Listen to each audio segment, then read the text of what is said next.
What do you say to young men who come to you for advice, who feel lost, who don't really know where they fit into society?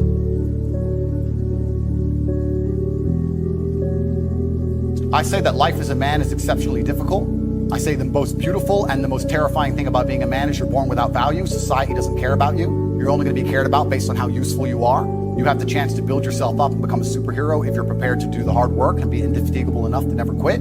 But if you're going to stand around and wait for a handout, nobody's going to ever respect you. And I think that a lot of people have forgotten about how difficult and how competitive it is as a man. We're always in constant competition with each other. And it's your duty as a man to stand up and say, I want to be as important and strong and good-hearted and God-fearing as possible, and I need to work hard to achieve those things.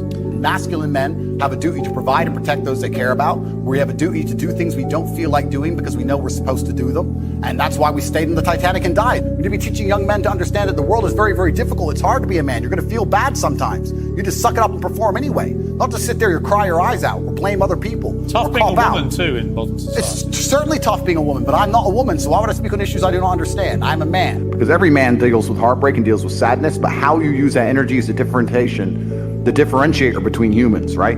You are feeling the same pain that many men have felt. I, as a man, every man out there has had his heart broken and understands how difficult it is as a man. We all know how hard it is to see the girl you love getting plowed.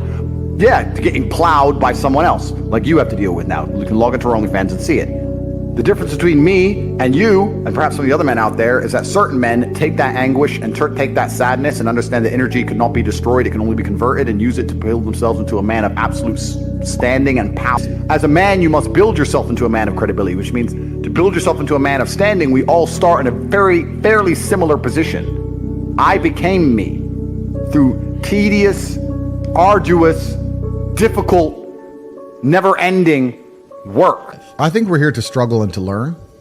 I don't think we're here to be happy. That's why when we keep going back to the happy argument, I've always found that kind of frustrating and annoying. Yeah. When someone goes, oh, but I want to be happy. Why? Why? Why do you want to sit there and laugh? Like you were happy your entire childhood. That's your happy days. You're allowed to be happy as a kid. It's all over now, right? You're a man. You have responsibilities. I think we're here to do important. Provide, protect, and we're also here to do important things. And important things are going to be difficult, and they're going to be hard, and you're going to get frustrated. Life is hard. Life is difficult.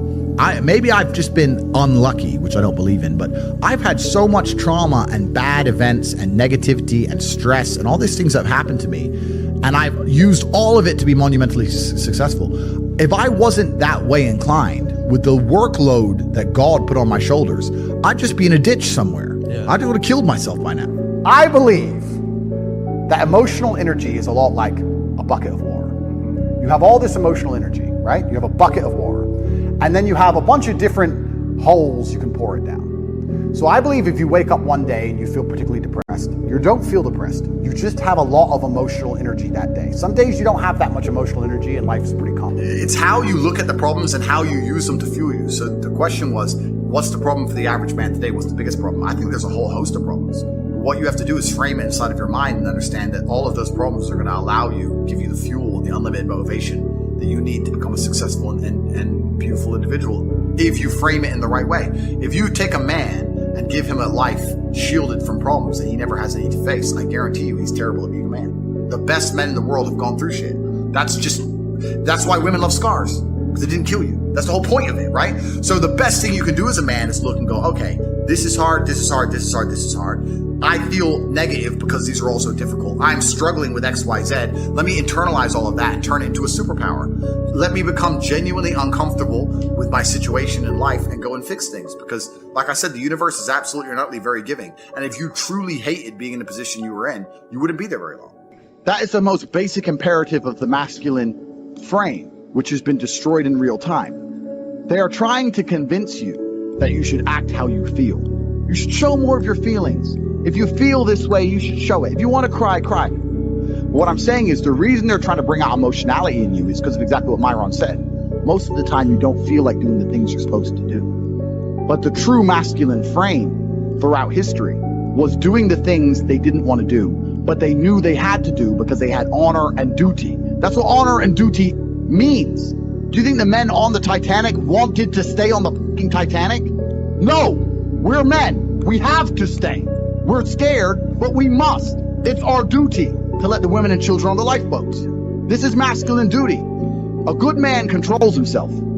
I have absolute self-control. Emotional control is absolutely and utterly important as a man. I'm saying that you need to understand as a man, there are certain principles under which you act, regardless of how you feel. I can wake up in a terrible mood. I can wake up sad. I can ache. I can have a busy day, stressed, etc. I will complete the same tasks as if I woke up in a fantastic mood. I'll do the same things because how I feel has no bearing on the things I'm going to do in my day, because I have duty to myself and to my bloodline. Because you think there's something wrong with you. You go, well, I lack motivation. I don't have the motivation to go to the gym. Well, here's the newsflash. Neither did I. And I still did it. So now what are you going to say? Now you have no excuse, right? Oh, you're scared to get in the ring. So was I. Still did it. Scared to get in the cage. So was I still did it. Being a man isn't about not feeling things. It's about acting the way you're supposed to act, regardless of how you feel. We act. We're men of action. We get things done. So the world got built. All of it. All the men who built the skyscrapers felt scared. They did it anyway. You need to become a man of action. Stop worrying about how you feel and start worrying about what you're supposed to be doing. How about that?